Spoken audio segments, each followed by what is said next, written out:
اعوذ باللہ السمیع العلیم من الشیطان اللعین الرجیم بسم اللہ الرحمن الرحیم الحمد للہ المالک الحق المبین الصلاۃ والسلام تحیۃ والاکرام علی اشرف الاولین والآخرین خاتم الانبیاء وسید المرسلین سیدنا و نبینا و شفیع ذنوبنا و طبیب نفوسنا و حبیب قلوبنا مولانا بالقاسم محمد صلی اللہ محمد الحمدللہ الذی جعلنا من المتمسکین بولایت علی ابن ابی طالب والائمۃ علیہم السلام ثم الصلاۃ والسلام وتحیۃ والاکرام علی آلہ الطیبین الطاہرین المعصومین المظلومین ولعنۃ اللہ علی اعدائہم اجمعین اما بعد فقد قال اللہ سبحانہ وتعالی فی محکم کتابہ المجید وہو اصدق الصادقین قولہ الحق بسم اللہ الرحمن الرحیم قل هل من شرکائکم من یہدی الی الحق قل اللہ یہدی للحق افمن یہدی الی الحق احق ان یتبع امن لا یہدی الا ان یہدی فما لکم کیف تحکمون صلوات بر محمد و آل محمد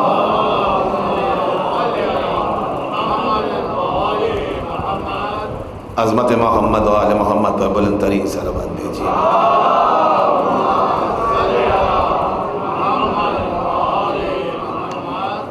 سامعین گرامی قدر، بزرگان محترم، نوجوانان ملت، کنیزان سید عالم، عشرہ اولیٰ کی مجالس اعزا کے سلسلے میں اپنی فکر کو آگے بڑھاتے ہوئے اس سلسلہ تقاریر کے وسط سے نزدیک ہوتے ہوئے آج ہم چوتھی تقریر کے مرحلے میں داخل ہو چکے ہیں۔ غدیر، کربلا اور امام زمانہ کا انتظار، یہ ہمارا موضوع ہے، اور اس حوالے سے سرنامہ کلام میں آپ مسلسل سورہ مبارک یونس کی 35ویں آیت کی تلاوت کو سماعت فرما رہے ہیں۔ کل منزل غدیر خم پر سلسلہ اعلان ولایت علی ابن ابی طالب کو سمیٹتے ہوئے جب ہم آگے بڑھے تھے اور جہاں پر ہماری تقریر کل مکمل ہوئی تھی اور اس وعدے کے ساتھ رخصت چاہی تھی آپ سے کہ جس جملے پر آج تقریر کو ہم مکمل کر رہے ہیں اسی جملے سے کل ہم تقریر کو شروع کریں گے. اور وہ جملہ کیا تھا آپ کے اذان عالیہ میں موجود ہے کہ رب ذوالجلال نے قرآن مجید میں آواز دی. وہ آئے ولایت جو آپ کے اذان عالیہ میں ہے کہ انما ولیکم اللہ ورسولہ والذین آمنوا الذین یقیمون الصلاۃ ویؤتون الزکاۃ وہم راکعون. تمہارا ولی اللہ ہے، اس کا رسول ہے، اور وہ صاحبان ایمان ہیں جو نماز کو قائم کرتے ہیں اور حالت رکوع میں زکوٰۃ کو ادا کیا کرتے ہیں. جملہ جو ہدیہ کیا گیا تھا سامعین گرامی قدر، وہ جملہ یہ تھا کہ یہ وہ ہستیاں ہیں جو کبھی یہاں پر بیٹھ کر وہاں کی خبر دیتی ہیں اور کبھی بارگاہ معبود سے عبد معبود کو دیکھا کرتی ہیں. درود بھیجیے عظمت محمد و آل محمد.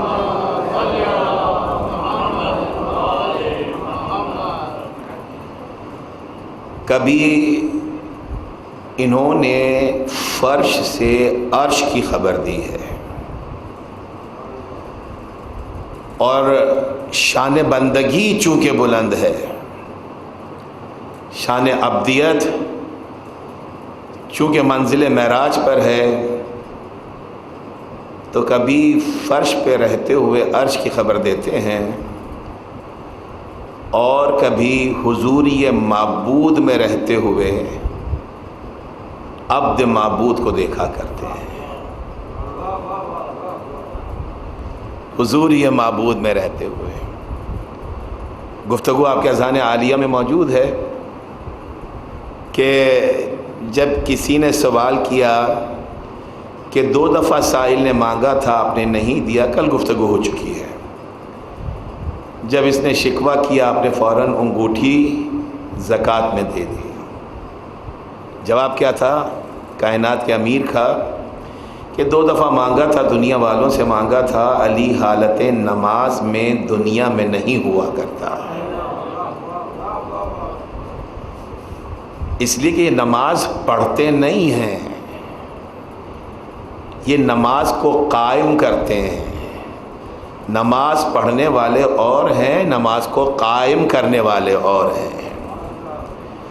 نماز جو پڑھتے ہیں وہ حالت نماز میں رسول کو رخ بدلتا دیکھتے ہیں تو شبہ رسول کے ذہن کی طرف جاتا ہے، اور جو نماز کو قائم کرتے ہیں حالت نماز میں ان کے پاؤں سے تیر کھینچ لیا جاتا ہے، اسے علم ہی نہیں ہوا کرتا. درود بھیجیں عظمت محمد و آل محمد.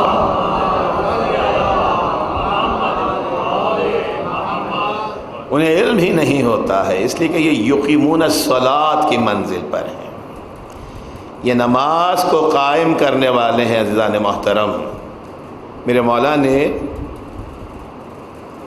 حالت نماز میں انگوٹھی جو ہے زکوٰۃ میں دے دی. میں نے 2 جملوں کے لیے کل مکلف کیا تھا. اگر یہ ساؤنڈ والے میری آواز سن رہے ہیں تھوڑا میرے سامنے آ جائیں، اگر سامنے نہیں بھی آنا ہے تو کل جس فریکوینسی پر انہوں نے ساؤنڈ کو سیٹ کیا تھا اسی پہ سیٹ کریں تاکہ مجھے اطمینان رہے اور میں ایک ہی پیس کے ساتھ تقریر ڈلیور کر سکوں. درود بھیجیں حضرات محمد و آل محمد پر.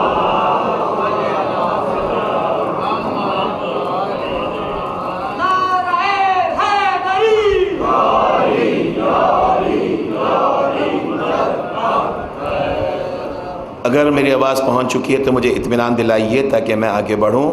اس آواز کو اسی فریکوینسی پر سیٹ کیجئے جس پر کل سیٹ کیا گیا تھا اور روزانہ اس ساؤنڈ کو ڈسٹرب نہ کریں. درود بھیجیں حضرات محمد و آل محمد.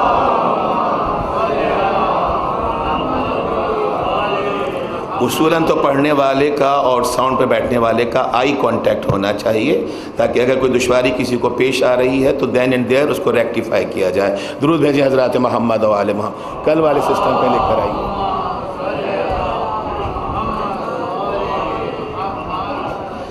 سامعین گرامی قدر، 2 جملے کل میں نے ہدیہ کیے تھے جن کے لیے کل مکلف کیا گیا تھا۔ ایک جملہ تو یہ تھا جو آپ سماعت کر چکے ہیں آج دوبارہ، کہ یہ وہ ہستیاں ہیں جو کبھی یہاں سے وہاں کی خبر دیتی ہیں اور کبھی حضور معبود سے خدا کے بندوں کو دیکھا کرتی ہیں۔ میں نے عرض کیا تھا کہ ایک مثال تو کل آپ دیکھ چکے ہیں کہ جب وہاں پر سائل کی صدا پہنچی تو جو وہاں پر پہنچا ہوا تھا وہاں پہ سائل کے سوال کو سن رہا تھا اور انگوٹھی نکال کر دے دی۔ یہ کیا ہے؟ حضور معبود پہ رہ کر خدا کے بندوں کو دیکھنا ہے اور سننا ہے۔ اور دوسرا جملہ میرا کیا تھا کہ کبھی یہاں سے عرش کی خبر دیا کرتے ہیں۔ کس ذمہ داری کے ساتھ میں نے جملہ کہا کہ فرش پہ رہتے ہوئے عرش کی خبر دیا کرتے ہیں۔ آپ نے ایک مرتبہ نہیں، ہزاروں مرتبہ پڑھا بھی ہوگا، ہزاروں مرتبہ سنا بھی ہوگا۔ رویا عن فاطمۃ الزہرا، سیدہ عالم نے روایت کیا ہے۔ اور جب سلسلہ آگے بڑھا تو بزم ملائکہ جب سجی ہے عزیزان محترم، تو جو قصیدہ پڑھا گیا ہے وہ شہزادی خود روایت کر رہی ہیں، یعنی گھر میں رہتے ہوئے عرش کی خبر جس نے دی ہے اسے عصمت کبریٰ کہا کرتے ہیں۔ فرش پہ درود بھیجیں عظمت محمد و آل محمد۔ فرش پہ رہتے ہوئے جو عرش کی خبر دے رہا ہو۔ شہزادی نے پورا قصیدہ ہمیں پہنچا دیا کہ رب ذوالجلال نے جب بزم ملائکہ کو سجایا تھا تو آواز دی تھی، یا ملائکتی و سکان سماواتی و عزتی و جلالی انما خلقت سماء مبنیتا ولا ارضا مدھیتا ولا قمرا منیرا ولا شمسا مضیتا ولا فلکا یدور ولا بحرا یجری ولا فلکا یسری الا فی محبت ہؤلاء الخمسۃ الذین هم تحت الکساء۔ سوچنے کی بات ہے، قصیدہ عرش پہ پڑھا گیا ہے، بزم ملائکہ میں پڑھا گیا ہے، لیکن فرش پر بیٹھ کر بی بی عرش کی خبر دے رہی ہیں۔ فرش پہ بیٹھ کے بی بی عرش کی خبر دے رہی ہیں۔ اور اگر آپ مجھے اجازت دیں تو دیکھیے، زندگی ہے، مشکلات آتی ہیں، پریشانیاں آتی ہیں، لیکن جو در سیدہ سے وابستہ ہے، در محمد و آل محمد سے وابستہ ہے، میری بہنیں بیٹیاں متوجہ ہوں گی اس طرف کہ جب ہم مشکل میں مبتلا ہوتے ہیں تو ایک منت مانتے ہیں بی بی کے حوالے سے۔ کون سی منت؟ بی بی کی۔ مجھے بچوں کی طرف سے، نوجوانوں کی طرف سے جواب چاہیے، کون سی منت؟ دیکھیے مشکلات سب کے ساتھ آتی ہیں، کون سی منت مانتے ہیں؟ بی بی کی کہانی کی منت۔ بس میں یہی چاہتا تھا کہ میرا معزز بچہ جوان جواب دے تو میں اس مسئلے کو حل کروں۔ عزیزان محترم، یہ جو منت مانی جاتی ہے یہ بی بی کی کہانی نہیں ہے، بی بی کا معجزہ ہے۔ توجہ فرمائیے گا، یہ بی بی کی کہانی نہیں ہے، یہ بی بی کا معجزہ ہے۔ کیوں؟ اس لیے کہ کہانی من گھڑت ہو سکتی ہے، معجزہ من گھڑت نہیں ہوا کرتا ہے۔ درود بھیجیے گا عظمت محمد و آل محمد پر۔ تو کریکشن کیجئے میرے بچوں، میری بہنوں، میری بیٹیوں۔ ناؤ آنورڈ آپ کو کیا کہنا ہے؟ جب بھی آپ منت مانے، آپ یہ نہ کہیں کہ ہم نے بی بی کی کہانی سننی ہے، آپ یہ کہیے کہ ہمیں بی بی کا معجزہ سننے کی منت ماننی ہے، اس لیے کہ اس کو دنیا نے کہانی بنایا تھا، لیکن علماء نے کتابوں میں معجزہ کہہ کے اسے تحریر کیا ہے۔ یہ بی بی کا معجزہ ہے۔ میں پورے معجزے کی طرف نہیں جاؤں گا، اس کے لیے اسناد موجود ہیں، یہ کسی غیر معروف حوالے سے ہم تک نہیں پہنچا ہے۔ آپ اس معجزے میں یہ پڑھتے ہیں کہ جب شہزادی، میں پورے معجزے کی طرف نہیں جاؤں گا، جب شہزادی حوران جنت کے ساتھ یہودی کے گھر میں داخل ہوئی ہیں اور بی بی کے نور کو دیکھ کر یہودی عورتیں جب تاب نہ لا سکی تو بے ہوش ہو کے گر پڑی، دلہن بھی بے ہوش ہو گئی۔ کچھ ہی دیر گزری تھی، ایک ایک ایک جملہ آپ کے اذہان میں موجود ہے، لیکن میں کوئی پیغام ڈلیور کرنا چاہتا ہوں کہ کبھی یہاں سے وہاں کی خبر دی، کبھی وہاں سے یہاں کا علم عطا کیا۔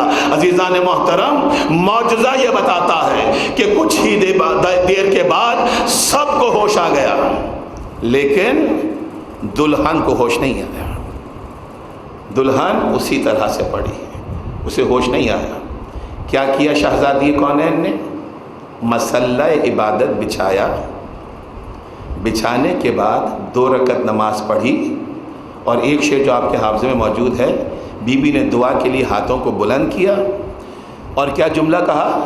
صدیق کا نام رکھا ہے تو نے بطول کا، صدیق کا نام رکھا ہے تو نے بطول کا، جھوٹا نہ کیجیو مجھے صدقہ رسول کا۔ دیکھیں یہ معجزہ بہت بڑا پیغام ہے، ایک ایک سطر کے اندر پیغام ہے، لیکن جس طرح سے ہم نے حدیث قصہ کو نہیں سمجھا، اسی طرح سے ہم نے شہزادی کے معجزے کو نہیں سمجھا ہے، اس معجزے کی اہمیت و افادیت کو نہیں سمجھا ہے۔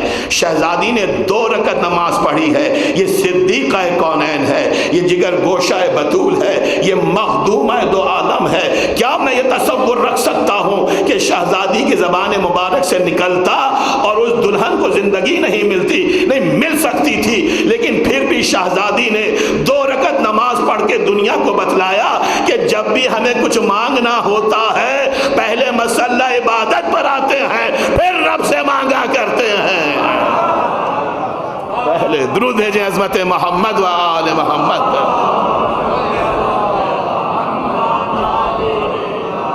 پہلے۔ اور دیکھیں کسی بھی معصوم کی حیات مبارکہ کی طرف دیکھیں، جب انہوں نے کچھ چیز دینا چاہی ہے امت کو، رب سے کچھ بخشوانا چاہا ہے، کچھ دلوانا چاہا ہے، تو ہر معصوم کا طریقہ یہ رہا ہے کہ پہلے 2 رکعت نماز حاجت کو پڑھا ہے اور پھر حاجت کو طلب کیا ہے۔ دنیا کو یہ بتلایا ہے کہ ہمارے اعجاز فقط ہماری ذات کو واضح کرنے کے لیے نہیں ہے، خدا کی خدائی کو بلند کرنے کے لیے ہے، اس کی بزرگی کو ثابت کرنے کے لیے ہیں۔ تو 2 رکعت نماز پڑھی، دنیا کو ترغیب دی کہ ہمارے چاہنے والے خدا نہ کرے کسی مشکل میں مبتلا ہو جائیں تو نماز کا دامن ہاتھ سے نہ چھوڑیں، خدا کی عبادت کا دامن ہاتھ سے نہ چھوڑیں۔ اور اگلا جملہ کیا تھا کہ جھوٹا نہ کیجیو تجھے صدقہ، تجھے جھوٹا نہ کیجیو مجھے صدقہ رسول کا۔ دوسرے جملے نے بتلایا کہ شہزادی نے چاہنے والے کو درس دیا ہے کہ جب بھی مانگنا ہو تو دیکھا کرو کہ کس کے وسیلے سے ملا کرتا ہے، کس کے تعلق سے ملا کرتا ہے، نہ بغیر عبادت کچھ نہ مانگنا اور نہ بغیر وسیلہ رب سے کچھ طلب کرنا۔ درود بھیجیں عظمت محمد و آل محمد پر۔ دیکھیں میں نے آپ کو زحمت سماعت کیوں دی ہے، یہاں تک کیوں لے کر آیا ہوں، تاکہ میں اس مسئلے کو حل کر سکوں کہ کبھی یہاں سے وہاں کی خبر، کبھی وہاں سے یہاں کی خبر۔ اب جیسی شہزادی نے کہا، یہ دعا مانگی، صدیق کا نام رکھا ہے تو نے بطول کا، جھوٹا نہ کیجیو مجھے صدقہ رسول کا، دنیا نے دیکھا کہ وہ دلہن جو اٹھتی نہیں تھی، ایک دم اس نے آنکھیں کھولی اور اٹھ کر بیٹھی، اور کیا کہتی اٹھ کر بیٹھی؟ معجزہ پورا آپ کے سامنے ہے۔ کیا کہتی اٹھ کر بیٹھی؟ کلمہ طیبہ پڑھتی ہوئی، لا الہ الا اللہ محمد رسول اللہ پڑھتی ہوئی اٹھ کر بیٹھ گئی۔ اب میں ایک سوال کرنا چاہتا ہوں تاکہ جواب تلاش کریں، ہم تیزی سے آگے بڑھیں۔ کلمہ طیبہ پڑھتی اٹھ کر بیٹھی۔ عزیزان محترم، جب مری تھی تو یہودن تھی، توجہ رکھیے گا، میں اس سے آگے نہیں بڑھوں گا جب تک آپ میرا ساتھ نہیں دیں گے۔ جب مری تھی، دنیا سے رخصت ہوئی تھی تو یہ یہودن تھی، جب جاگی ہے تو کلمہ پڑھتی ہوئی جاگی ہے۔ یہ مری ہوئی یہودن جب زندہ ہوتی ہے تو مسلمان کیسے ہو گئی ہے؟ تو مانیے کہ یہ وہ ہستیاں ہیں جو فقط یہاں پہ ہدایت نہیں دیتی ہیں، عالم ارواح میں بھی ہدایت دیا کرتی ہیں۔ درود بھیجیں عظمت محمد و آل محمد پر۔ عالم ارواح میں بھی یہ فریضہ ہدایت سر انجام دیتی ہیں۔ تو کبھی یہاں سے وہاں کی خبر، کبھی وہاں سے یہاں کا پتہ۔ میرے مولا نے حالت رکوع میں زکوٰۃ دے دی۔ پہلا جملہ یہاں پہ مکمل ہوا۔ دوسرا جملہ جس کے لیے میں نے کل مکلف کیا تھا آپ کو کہ میں ریکال کرواؤں گا، وہ جملہ کیا تھا کہ یہ وہ ہستیاں ہیں کہ جن کی ذات محدود نہیں ہے، لامحدود ہے۔ یہ جملہ آپ کے ذہن میں موجود ہے کہ ان کی ذات محدود نہیں ہے، یہ لامحدود ذات کے حامل ہیں۔ اور جب ذات لامحدود ہو جاتی ہے تو ذات کی صفات بھی، مشکل گفتگو ہے لیکن میں رسماً نہیں بلکہ حتماً یہ کہہ رہا ہوں کہ مجھے اپنے زور خطابت پہ بھروسہ نہیں ہے، آپ کے حسن سماعت پہ بھروسہ ہے۔ اور جب بارگاہ مشکل کشا ہو تو مشکل نہیں رہا کرتی ہے، پریشانی نہیں رہا کرتی ہے۔ دیکھیے، ذات لامحدود ہو تو صفات لامحدود ہو جاتی ہیں، اور جب صفات لامحدود ہو تو ہر صفت جو ذات لامحدود میں نظر آتی ہے وہ صفت بھی لامحدود بن کے نظر آتی ہے۔ توجہات ہیں آپ کی؟ وہ صفت بھی لامحدود بن کے نظر آتی ہے۔ اور جب میں نے جملہ عرض کیا کہ ذات لامحدود ہے تو صفات بھی لامحدود ہوں گی۔ اب میں محدودیت کے دائرے میں جکڑا ہوا ہوں اور اس مقام فضیلت پر میں بیٹھ کر تقریر کر رہا ہوں، تو چونکہ ذات محدود ہے تو تقریر کرتے ہوئے میں کھانے کا کام نہیں کر سکتا ہوں، میں تقریر کرتے ہوئے لکھنے کا کام نہیں کر سکتا ہوں، اس لیے کہ ذات لامحدود ہے۔ لیکن جس لیے کہ ذات محدود ہے، لیکن جب ذات لامحدود ہوتی ہے تو عالم یہ نظر آتا ہے کہ عبادت بھی ہو رہی ہے، سخاوت بھی آ رہی ہے۔ اللہ اکبر! میرے ساتھ ہے نا؟ درود بھیجیں حضرت محمد و آل محمد۔ آرام سے، مجھے جلدی نہیں ہے، بہت سکون کے ساتھ دیکھیے، ذات لامحدود ہے تو صفات بھی لامحدود ہوں گی، اور ایک ہی وقت میں بہت سی صفات کا مظاہرہ ہو رہا ہوگا۔ میرا مولا عبادت کر رہا ہے تو عبادت کے جلوے نظر آ رہے ہیں، عالم رکوع میں ہے، رکوع خضوع و خشوع کو ظاہر کرتا ہے، یعنی ایک ہی وقت میں عبادت کے جلوے بھی دکھلائے، خضوع و خشوع کو بھی دکھلایا۔ اور جب مانگنے والے نے شکوہ کیا تو انگوٹھی کی طرف اشارہ کر کے اور زکوٰۃ راہ خدا میں ادا کر کے سخاوت کے جلوے بھی دکھلا دیے۔ تو ذات لامحدود تھی تو ایک ہی وقت میں عبادت بھی ہو رہی تھی، ریاضت بھی ہو رہی تھی، سخاوت بھی ہو رہی تھی۔ یہ علی ابن ابی طالب کی ذات۔ بڑھیں گے ہم ابھی تو میں نے تمہید باندھی ہے، بٹ درود بھیجیں حضرت محمد و آل محمد پر۔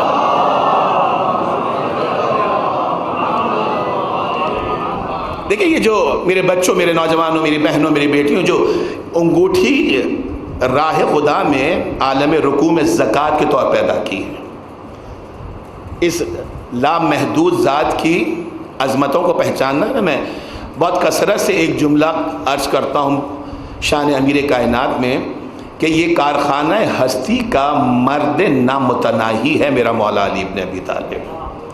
اس کے فیوز و برکات و فضائل کی کوئی حد نہیں ہے۔ ذہن محترم، یہ جو انگوٹھی دی گئی ہے، یہ انگوٹھی پہچانتے ہیں آپ؟ یہ کون سی انگوٹھی تھی؟ جناب سلیمان علیہ السلام کی انگوٹھی۔ لیکن جناب سلیمان کے پاس کہاں سے آئی؟ یہ تو سب بچہ جانتا ہے کہ جناب سلیمان کی انگوٹھی تھی۔ یہ انگوٹھی آئی کہاں سے تھی؟ جب آدم عرش سے فرش پر بھیجے گئے تو 5 چیزیں ساتھ لے کر آئے تھے۔ تفسیر الصفاوی کی روایت ہے کہ عرش سے جب فرش میں جناب آدم کو بھیجا گیا تو عود خوشبو کی لکڑی ساتھ لے کر آئے، عصائے موسیٰ ساتھ لے کر آئے، انجیر کی پتیاں ساتھ لے کر آئے، حجر اسود ساتھ لے کر آئے، اور وہ انگوٹھی ساتھ لے کر آئے جو جناب سلیمان علیہ السلام کے ہاتھ میں تھی۔ میں انگوٹھی کی ڈیٹیل میں سے زیادہ اس منزل پہ نہیں جاؤں گا۔ وہ انگوٹھی لے کر آئے جو جناب سلیمان علیہ السلام کے ہاتھ میں تھی۔ اور اس انگوٹھی کی تاثیر کیا تھی؟ جب آپ انگوٹھی جانتے ہیں تو تاثیر بھی جانتے ہیں۔ اس کا اثر یہ تھا کہ اس انگوٹھی کے ذریعے سے جناب سلیمان علیہ السلام اس دنیا پر حکومت کرتے تھے. وسیع سلطنت لامحدود تھی، وسیع سلطنت تھی، وسیع حکومت تھی. جن و انس و طیور کو مسخر کیا تھا رب ذوالجلال نے جناب سلیمان علیہ السلام کے لیے. ایگزیجریٹ نہیں کروں گا، ہر جملے کی ذمہ داری لے رہا ہوں، ہر لفظ کی ذمہ داری لے رہا ہوں. جن انس و طیور کو مسخر کیا، سلطنت وسیع جناب سلیمان کو عطا کی. اور جناب سلیمان اس انگوٹھی کے ذریعے سے حکومت کر رہے ہیں. روایتیں کہتی ہیں، قصص الانبیاء میں لکھا کہ ایک دن دریا پہ گئے نہانے کے لیے، انگوٹھی ہاتھ سے گری، جناب سلیمان کی سلطنت وقتی طور پر جناب سلیمان سے چھین لی گئی. جب واپس انگوٹھی آئی تو سلطنت بھی واپس مل گئی جناب سلیمان کو. اور سلطنت وسیع ہے جس کی حدیں کتابوں نے نہیں بتلائی ہیں. جن بھی شامل ہیں، انس بھی شامل ہیں، طیور بھی شامل ہیں، پرندے چرندے جانور سب شامل ہیں. اور ان پر حکومت کر رہا ہے جناب سلیمان اس انگوٹھی کے ذریعے سے. عزیزان محترم، جس انگوٹھی سے سلیمان نے اتنی بڑی حکومت کو چلایا ہے، میرے مولا نے وہ انگوٹھی زکوٰۃ میں حالت نماز میں ادا کر دی ہے. نہیں، فضیلت یہاں پہ نہیں ہے، یہ تو آپ جانتے ہی ہیں. حالت نماز میں وہ انگوٹھی عطا کرتی، زکوٰۃ کے طور پہ دیتی. اب مجھے یہ بتلائیے کہ زکوٰۃ کل مال کو کہتے ہیں یا مال کے ایک حصے کو کہتے ہیں؟ زکوٰۃ کا نصاب کیا ہے؟ خمس کا نصاب کیا ہے؟ خمس 5واں حصہ دیتے ہیں، اس کا نصاب موجود ہے. زکوٰۃ کیا ہے کہ جتنا میرے آپ کے پاس ہے اس کل کے کل رقم کو زکوٰۃ پہ نہیں دے دیا کرتے ہیں، کل کے کل مال کو زکوٰۃ میں نہیں دے دیا کرتے ہیں. اس کا 2.5% زکوٰۃ میں دیا جاتا ہے. مجھے جملہ کہنے دیجئے کہ جس انگوٹھی سے سلیمان نے وسیع سلطنت پہ حکومت کی وہ میرے مولا نے زکوٰۃ میں دے دی، تو جو کچھ سلیمان کی سلطنت تھی وہ میرے مولا کی سلطنت کا 2.5% تھا. میرے مولا کی باقی سلطنت دنیا کیا سمجھ سکتی ہے؟ میرے مولا کی درود بھیجیے گا عظمت محمد و آل محمد. جو زکوٰۃ میں سلیمان کی سلطنت کو خیرات کر دے اس کی کل کائنات کیا ہوگی؟ ذات لامحدود ہے، دامن وقت تیزی سے آگے بڑھ رہا ہے. ذات لامحدود ہے تو صفات بھی لامحدود ہوں گی. آپ کے آقا کی ایک صفت ہے جس کو بہت تواتر کے ساتھ بیان کیا جاتا ہے. میرا مولا حیدر کرار ہے، میرا مولا بہادر ہے، شجاع ہے. مولا کی شجاعت کے قصے آپ نے مجالس میں سنے، آپ نے کتابوں میں پڑھے، علماء سے آپ مسلسل سنتے آئے کہ علی ابن ابی طالب میرا مولا حیدر کرار ہے، فاتح خیبر و خندق ہے. تو مجھے کہنے دیجئے کہ اگر یہ شجاعت یا شجاعت کسی عام انسان میں ہوتی تو آپ اس شجاعت کو یا اس شجاعت کو فقط زور بازو پہ تعبیر کرتے ہیں. لیکن چونکہ یہ ذات لامحدود ہے، مشکل گفتگو ہے، میں آسان کرنے کی کوشش کر رہا ہوں. یہ ذات چونکہ لامحدود ہے اس لیے اس کی صفت شجاعت بھی لامحدود ہوگی، جو کسی اور بہادر میں نظر نہیں آتی ہے. اور مستند ترین روایت ہے، ہر عالم سے آپ نے سنا ہوگا، ہر معتبر کتاب میں آپ نے پڑھا ہوگا کہ میدان جنگ ہے، امیر کائنات ہے، میرا مولا کھڑا ہوا ہے، کوئی سامنے سے دشمن کی فوج سے آدمی آتا ہے، امیر کائنات کے سامنے آ کے کھڑا ہوا. میدان جنگ ہے عزیزان محترم، جنگ کا میدان ہے، لیکن آنے والا علی ابن ابی طالب سے ایک سوال کرتا ہے کہ یا علی، ہم نے سنا ہے کہ آپ کبھی کسی کے سوال کو رد نہیں کیا کرتے ہیں. 2 جملے ذہن میں رکھیے گا. کہ صفات لامحدود ہیں تو ہر صفت لامحدود ہوگی، اور ذات لامحدود ہے تو ایک ہی وقت میں بہت سی صفات کا مظاہرہ ہو رہا ہوگا کہ یا علی ہم نے سنا ہے کہ آپ کی سخاوت کے چرچے بہت ہیں، آپ کبھی کسی کو خالی ہاتھ نہیں لوٹاتے، آپ بلا کے سخی ہیں بلا کے کریم ہیں۔ اس فرق کو بھی واضح کرتا چلوں کہ سخی اور ہوتا ہے کریم اور ہوتا ہے۔ سخی وہ ہے جو مانگنے میں دیا کرتا ہے، کریم وہ ہے کہ جو نہ بھی مانگے اسے عطا کیا کرتا ہے۔ تو میرا مولا سخی بھی ہے، میرا آقا کریم بھی ہے، مانگیے تب بھی دے گا، نہ مانگیے تب بھی عطا کرنے والا ہے، وہ دلوں کے سوال کو جانتا ہے۔ یعنی محترم سائل کہتا ہے، سامنے کھڑا ہوا دشمن یہ کہتا ہے کہ ہم نے سخاوت کے چرچے سنے، میدان جنگ ہے یہ شجاعت کا میدان ہے، لیکن وہ سخاوت کے چرچے سنا رہا۔ آپ کسی کے سوال کو رد نہیں کرتے ہیں، کہا کیا سوال ہے تیرا، مانگ کیا مانگنا چاہتا ہے؟ کہا یا علی یہ جو آپ کے ہاتھ میں تلوار ہے یہ ذوالفقار مجھے دے دیجیے۔ دیکھیے شجاعت کسے کہتے ہیں، بہادری کسے کہتے ہیں؟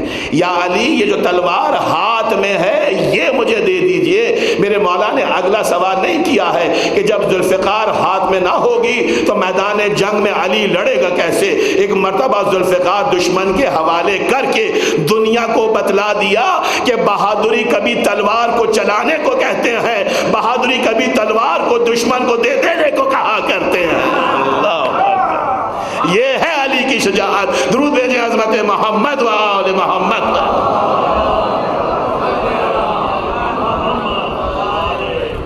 دیکھیے بہادری فقط تلوار کے چلانے کو نہیں کہتے ہیں، تلوار میدان جنگ میں دشمن کے حوالے کر دینا بھی بہادری ہے، اور یہ وہی کر سکتا ہے جسے تلوار سے زیادہ اپنی قوت بازو پہ بھروسہ ہو، اپنے رب پہ بھروسہ ہو، قوت ایمانی پہ بھروسہ ہو۔ بس جیسے ہی دشمن کے ہاتھ میں تلوار آئی، ایک مرتبہ آقا کی طرف دیکھا، میرے مولا کی طرف دیکھا، کہا یا علی اب یہ بتلائیے کہ اب آپ کو مجھ سے کون بچائے گا؟ مسکرا کے آقا نے دشمن کے چہرے کو دیکھا، کہا وہی بچائے گا جس نے اب تک تجھے مجھ سے بچایا ہوا تھا۔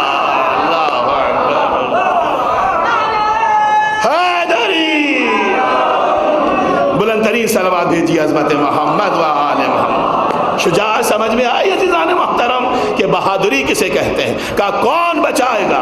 کہا وہی بچائے گا جس نے اب تک تجھے مجھ سے بچایا ہوا تھا۔ بس اتنا جملہ سنا دل پہ چوٹ لگی، ذوالفقار قدموں پہ رکھ کے کہتا ہے لا الہ الا اللہ محمد الرسول اللہ۔ تو مجھے بتلائیے کہ اسلام تلوار سے پھیل رہا ہے یا کردار سے پھیل رہا ہے؟ درود بھیجیں عظمت محمد و آل محمد۔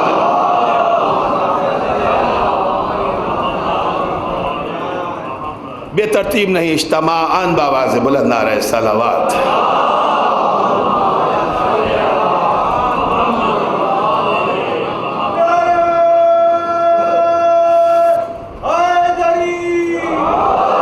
دیکھیے بہادر وہ ہے جو میدان جنگ میں تلوار دشمن کے حوالے کر دے۔ تو تلوار دشمن کو دے کر فقط بہادری نہیں دکھلائی ہے، ذات لامحدود ہے تو صفات بھی لامحدود ہوگی۔ ایک ہی وقت میں بہادری بھی دکھائی، سخاوت بھی دکھلا رہا ہے، مانگنے والے کے سوال کو رد نہیں کیا، اور دشمن کے ہاتھ میں تلوار دے کر فقط بہادری اور سخاوت کو نہیں دکھلایا ہے، توکل علی اللہ کو بھی دکھلایا ہے کہ جس ذات پر بھروسہ ہے بغیر تلوار وہ ذات بچانے والی ہے۔ تو دیکھیے ایک ہی وقت میں کتنی صفات کا مظاہرہ ہو رہا ہے کہ تلوار ہاتھ میں نہیں ہے، لیکن کوئی تاریخ کا مورخ لکھ سکتا ہے کہ علی نے مظاہرہ شجاعت نہیں کیا ہے، بہادری کے جواہر نہیں دکھلائے ہیں۔ ایک تو یہ بہادری ہے، ادھر لیلۃ الحریر کی لڑائی ہے، تاریخ سرد رات کی جنگ ہے، صفین کا معرکہ ہے، اور میرے مولا کی تلوار چل رہی ہے، ذوالفقار چل رہی ہے، اور سر پہ سر گرتے ہوئے نظر آ رہے ہیں۔ مالک اشتر روایت کرتے ہیں،